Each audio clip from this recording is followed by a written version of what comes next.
পবিত্র ঈদ উল ফিতর সকাল 8:30টায় জাতীয় ঈদগাহ ময়দানে অনুষ্ঠিত হবে ঈদের প্রধান জামাত। এই মুহূর্তে সেখানে আছেন রিপোর্টার ফারুক ভুইয়া রবিন। সরাসরি যাচ্ছি তার কাছে।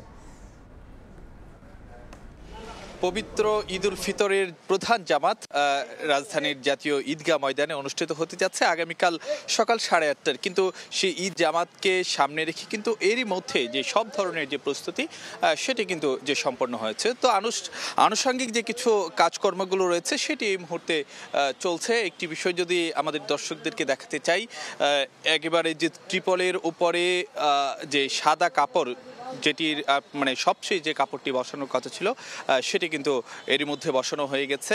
এবং যে আনুষঙ্গিকভাবে এখানে যে ছোটোখাটো যে কাজগুলো আছে সেটি আসলে যে এখানকার যে নিরাপত্তা, মানে এখানকার যে সিটি কর্পোরেশনের যে কর্মীরা রয়েছেন তারা কিন্তু আসলে যে সেটি সম্পন্ন করছেন। এবং একটি বিষয় যদি আপনাদেরকে জানাতে চাই, এখানে যেটি ধারণা করা হচ্ছে যে আগামীকাল 35,000 মুসল্লি এই ঈদ জামাতে অংশগ্রহণ করবেন। তার মধ্যে 31,000 মুসল্লি হবেন যে পুরুষ এবং যে বাকি 4,000 নারী।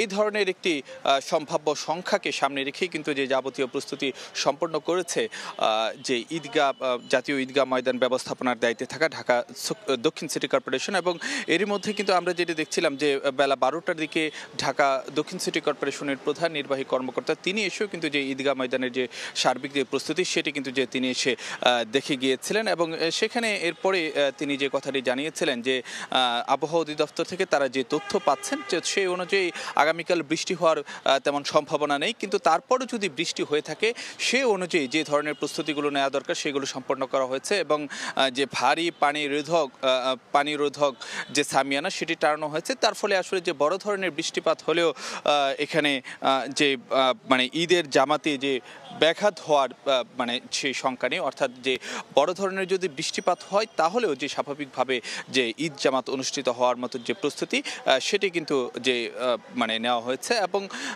অন্যদিকে যে একটি বিষয়, যেহেতু এই ময়দানে কিন্তু যে রাষ্ট্রপতি, প্রধান বিচারপতি, মন্ত্রিপরিষদ সদস্য সহ যে রাষ্ট্রের গুরুত্বপূর্ণ ব্যক্তিরা কিন্তু এই ময়দানে ঈদ জামাত আদায় করবেন, তো সেই কারণে যে 5 স্তরের নিরাপত্তা ব্যবস্থা মানে রাখা হয়েছে। এবং মুসল্লিদেরকে বলা হয়েছে তারা যেন জায়নামাজ এবং যে ছাতা ছাড়া অন্য কিছু নিয়ে যেন এই ঈদগাহ ময়দানে না আসেন। তো এই ছিল আমার কাছে সবশেষ খবরাখবর।